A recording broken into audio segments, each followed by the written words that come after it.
OBD de trouble code description technique circuit de commande du relais de puissance ECM, PCM ouvert. Qu'est-ce que cela signifie?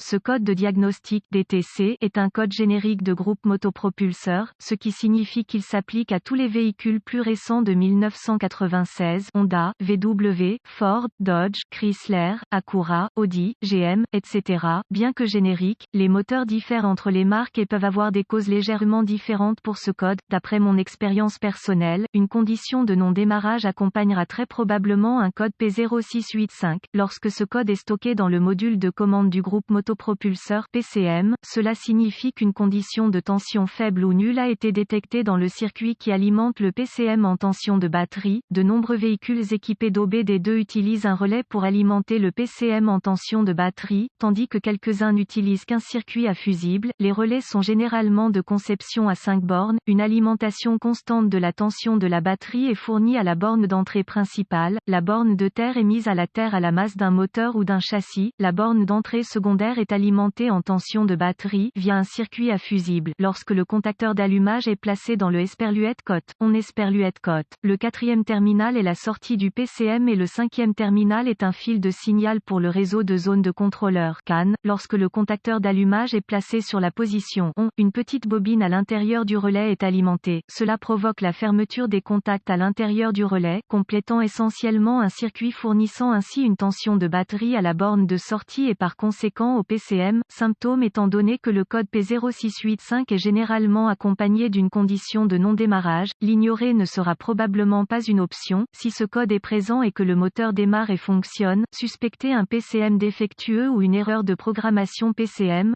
Les causes possibles de la définition de ce code sont un relais d'alimentation PCM défectueux, un fusible grillé ou une liaison fusible, câblage ou connecteur de câblage corrodé ou endommagé, en particulier près du relais PCM, contacteur d'allumage défectueux, borne électrique partiellement ou totalement déconnectée du contacteur d'allumage, lâche ou extrémité du câble de batterie corrodé. Procédure de diagnostic et de réparation. Un bon point de départ est toujours de vérifier les bulletins de service technique TSB pour votre véhicule particulier. Votre problème peut être un problème connu avec un correctif connu publié par le fabricant et peut vous faire économiser du temps et de l'argent lors du diagnostic. Comme pour la plupart des autres codes de cette nature, commencez votre diagnostic par une inspection visuelle des faisceaux de câblage, des connecteurs et des composants du système. Portez une attention particulière aux relais non sécurisés qui peuvent avoir glissé hors de leurs bornes respectives ou peuvent avoir des lames ou des bornes corrodées. Cela est particulièrement important lorsque le relais ou le centre de commodité est situé près de la batterie ou du réservoir de liquide de refroidissement. Vérifiez l'étanchéité et la corrosion excessive des extrémités de la batterie et du câble de batterie. Réparez ou remplacez les défauts au besoin. Vous aurez besoin d'un scanner ou lecteur de code, d'un voltmètre numérique DVOM et d'un schéma de câblage. Les schémas de câblage peuvent être obtenus auprès du fabricant, manuel de service ou équivalent, ou via une source secondaire comme AllData. Avant d'acheter un manuel d'entretien, assurez-vous qu'un schéma de câblage pour le circuit d'alimentation PCM y figure. Avant de poursuivre mon diagnostic, j'aime récupérer tous les codes de panne stockés à l'aide du scanner ou du lecteur de code et les noter pour référence future. Si nécessaire, j'aime également noter toutes les données d'arrêt sur image pertinentes. Ces informations peuvent être très utiles si le dysfonctionnement en question devait s'avérer intermittent. En commençant par le relais d'alimentation, pour le PCM, assurez-vous qu'il y a une tension de batterie à la borne d'entrée principale. Consultez le schéma de câblage, la vue des connecteurs ou le schéma de brochage du manuel de service ou équivalent pour l'emplacement de chaque borne individuelle. S'il n'y a pas de tension, suspectez une connexion défectueuse au niveau d'un fusible ou d'une liaison fusible. Ensuite, testez la borne d'entrée secondaire. Si aucune tension n'est présente, suspectez un fusible grillé ou un interrupteur d'allumage défectueux. La partie électrique. Maintenant, vérifiez le signal au sol.